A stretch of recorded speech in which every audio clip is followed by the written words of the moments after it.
last night, I didn't hear any of that little mouse chewing on anything anywhere. So let's hope the mouse was just a little ride along. I left everything in the food drawer, the only food drawer I have with like exposed foods like this kind of stuff. Everything else in my van is kind of canned.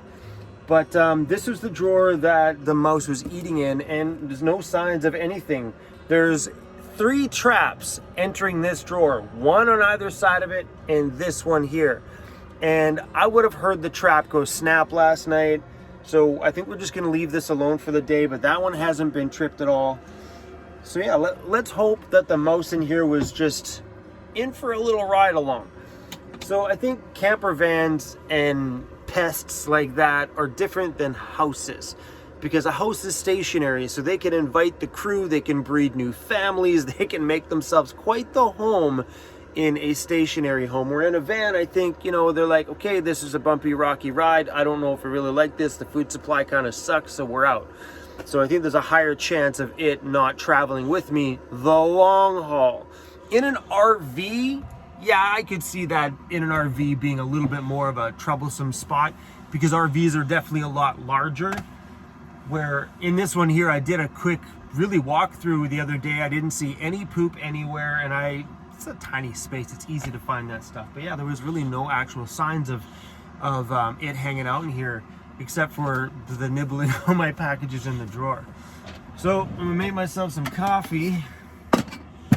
Oh yeah, boy. I have this little routine for taking coffee out. So it goes my coffee pot kettle thing, coffee lid. That was a truck outside. I didn't fart. Okay, even though it sounded pretty hardcore. Four sugar cubes, 1 spoon, and then we shut this drawer. Oh, did you guys see that? I didn't even show you guys that yet. Look at the color. So my drawer liners used to be black, but they all kind of got wrecked when I took them all out of the drawers at Andy's shop because he resprayed all the inside of these things and made them all nice and pretty again. So I bought some new drawer liner, but I bought the bright ones because when we bought Cruz's dog bowls, they got the little seafoam color on it. I was like, well, I got nothing else in my van seafoam, so I went and bought some nice bright drawer liner. And I sure am glad that I went brighter, because in my mind, everything has always been like black and white and then colorful on my shoes, you know? But I highly suggest throwing some color inside of your drawers, guys. It's a lot more fun to open. Things just seem a little bit more cheerful, you know? All right, let's do this. With how my 2 water jugs are situated, this one here goes into the little step well that you use to step up into the side of the van. And I have it set up so there's enough room to put like a pot or this, or fill up a cup for me to drink in the middle of the night. So it's kind of turned into a bit of like, kind of my sink, you know?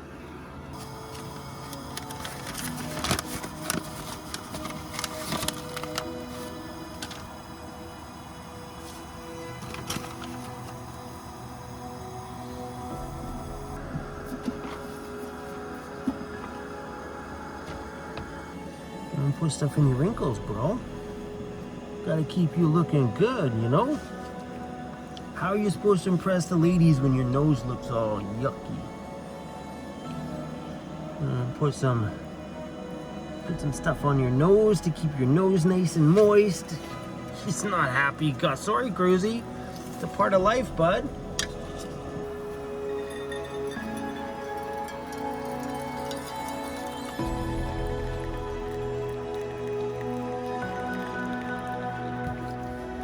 So a pretty cool thing about down here too is when you run water, it actually runs right out the side door of the van. I don't do that often. If I do it, it's fresh water. So what I'm doing now is I put some cold water on the towel. Now some hot water from leftover coffee. I'm gonna get this so it's a nice temperature. Oh yeah. That's a good temperature right there. And we're gonna give our little Cruzy bear a little wipe down. Oh boy, Cruzy. Oh my boy. These little baths work out really well, don't they, buddy? Yeah. Want a treat? This is that. What's in this one? Turmeric and ginger biscuits. Hey, want one of those? Yeah?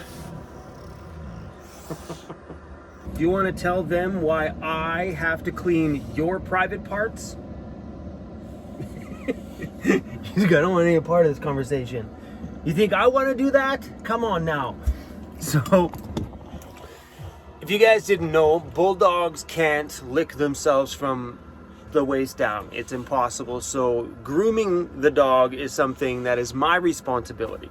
So, we got to go through that little warm rag wipe down, or a wet wipe down during the day sometimes, just to keep those parts down there clean.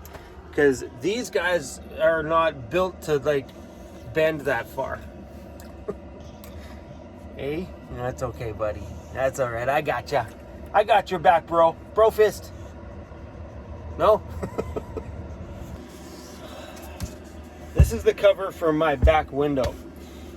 Last night we got a substantial amount of breeze from the window, and the window was closed. I even reached up a couple of times and gave it a bit of a turn, going, whoa, did I leave this thing open?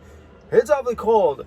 So I'm gonna try to cover it with just this piece of wood in the evenings, especially now that we're going into some super cold weather here, and see if just that board blocks that breeze out. I don't mind the breeze. The breeze is really, really nice, but last night I didn't sleep with my heater on, so that was making it extra cold. And I didn't really notice the breeze until I turned the heater on in the morning and I started to realize, whoa, that window brings in a lot of cold temperature from the outside. And that really got me thinking about those people that are living in their vans that are full windows, like minivans that are full windows, on how much heat loss those guys are going to get in the wintertime. So I'm going to try to put this on there just as it is. And if this doesn't work on its own, I might do a covering on the front of it. Like cover it up so it's a little bit insulated on the back window side, and then pop her right back in there. There's definitely a cold breeze coming from that window. Let's see if it makes a difference. So that just pops up in there. Oh yeah, huge difference with just the board. So I'm wondering, I'm gonna play this out for a bit. If the board works, we're gonna keep the board. If not, I'm gonna maybe put like an insulation layer in there, like a, they make this like vinyl that's quilted, kind of looks like a checkered quilt. You see them in all those old school 70s vans. I might do that on both sides of it, or just on the outside side, and then maybe do a piece of artwork on this side. Ooh, that's got me thinking. That'd be kind of nice, because then this goes back underneath my bed, and then when I want a piece of artwork, pop that baby back up in there. It got me thinking this morning. Coffee, anybody? Why do you not look happy in the mornings? Is that, oh, Dad, you're so mean to me, Dad. Another thing I've been thinking about, I came up with this idea when I was sitting at Madison and Rayner's place. And that was putting somewhere in my van to put gray water. So because I don't cook very often, I've never had the need to pour gray water somewhere. But there has been the occasional time where I'm like, okay, well, I'm in the city. I can't exactly put it outside. Like if I'm making mac and cheese, where am I supposed to put the water from the mac and cheese when you drain it? So, you know, that doesn't happen often. I'm usually in a backcountry area or an area where I can just do that stuff outside. And so when I was there, I had this idea about putting a gray water tank outside my van. And me and Rayner looked up online trying to find places that we could find a tank that would exactly fit what we need. We couldn't find one online. So when I get back to the city, there's a company in Abbotsford, BC that makes custom tanks. They do plastic welding and stuff like that. So what I might do is I might measure the chamber underneath my van that would fit a gray water tank perfectly. And here's the plan. Here's my thought anyway. So John at J5 Custom Vans in Vancouver Island, if you're watching this, bro, I'm coming to you for this one. So right down here on the floor, right by my water container, I want to put a little baby sink, just a little, even if it's just like a round cylinder hole. Just, it doesn't have to be very big because I'm not using it as a sink. Just need a place to kind of put water down into. Like, so today, instead of the water running out the side door of my van, it could run right into there. So I want to put a little reciprocal hole here, obviously with a cap on it, that goes to a gray water tank that's located right here under my door. So I have a pretty deep chamber there. I think it's like 9 inches wide by 10 inches tall or something like that. But it runs the full length of the door. So I could put myself a pretty decent sized gray water tank. I don't think I would barely use it that much. But I thought it might be kind of cool in those scenarios where I actually need a gray water tank. Say I'm parking downtown Vancouver every single night and I haven't been, you know, because I usually, if I need to cook something like that at night, I'll avoid that cooking because I'm like, well, I got nowhere to put the water. Let's have this for dinner instead. It's never really been a problem, but I figured now that my van has come this far with all the outside upgrades and everything inside looking so fresh right now, my speakers mounted, this place feels like a downtown Vancouver penthouse, and it feels so good in here. I was talking to Andy from Happy Camper Kits on the phone last night, and he says he might call this kid in my van the Canadian penthouse. Oh, couldn't be more fitting, right? The Canadian penthouse. Heck yes. So I've been pondering about putting in that little tank right back there. So J5 Custom Vans, think about that one. There's plenty of room in there to be able to put it. I might be able to find like a little bowl or something like that. We can put a hole in the bottom, like a little, like aluminum bowl or something. But yeah, I'm probably pop over there when I get back, and then whenever he's got some time, because I know he's busy building some vans and stuff over there. Yeah, well, maybe we'll take on this little project. A lot of people put full-blown sinks in their van, I think just for the gray water aspect. They're not really doing anything in the sink, you know what I mean?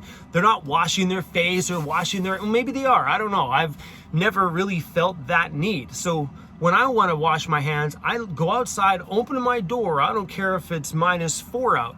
I'll wash my hands with that cold water that's sitting right there. So it's never really been an issue. That's kind of been my sink that just runs outside. But having a place to pour stuff from, like making like pasta or something like that, it may be kind of cool in those scenarios to be able to just put it in my gray water tank when I'm parked downtown. That might allow me to cook different things when I'm sitting in the middle of the city. And because if you're new to my channel, I'm usually in Vancouver for the winter, which means a good mix of like backcountry stuff and me living in the city for the winter. So you guys will get a bit of city van life on here too. For those that watch my channel and haven't seen me do any city stuff, all that stuff is definitely coming. Anyway, guys, just wanted to show you a little bit of our mornings in the van. Cruzy Bear gets up from sleeping in the bed and sleeps in front of the heater. This is my big sausage back there. Funny guy. Yeah, guys, what do you think about that little gray water spot right there? It makes a great little spot to put things, I think. And it's great to water can run right down in there too. And I don't know, I just thought it was a kind of a really cool spot. When the van was sitting up on the hoist at Ray Outfitted, I was like, hey, hold on a second here. Well, that's a pretty long, like that chamber is probably 4 feet long. So if I really wanted to, I could put a ginormous long tank underneath there. Now it got me thinking. So I'm gonna go down there and measure that out. Not now because it's still -4. And then see if I can get those guys in Abbotsford to custom make me a tank. And I'll message John. Anyway, guys, we're gonna go. Thanks for hanging out with us this morning. See you later.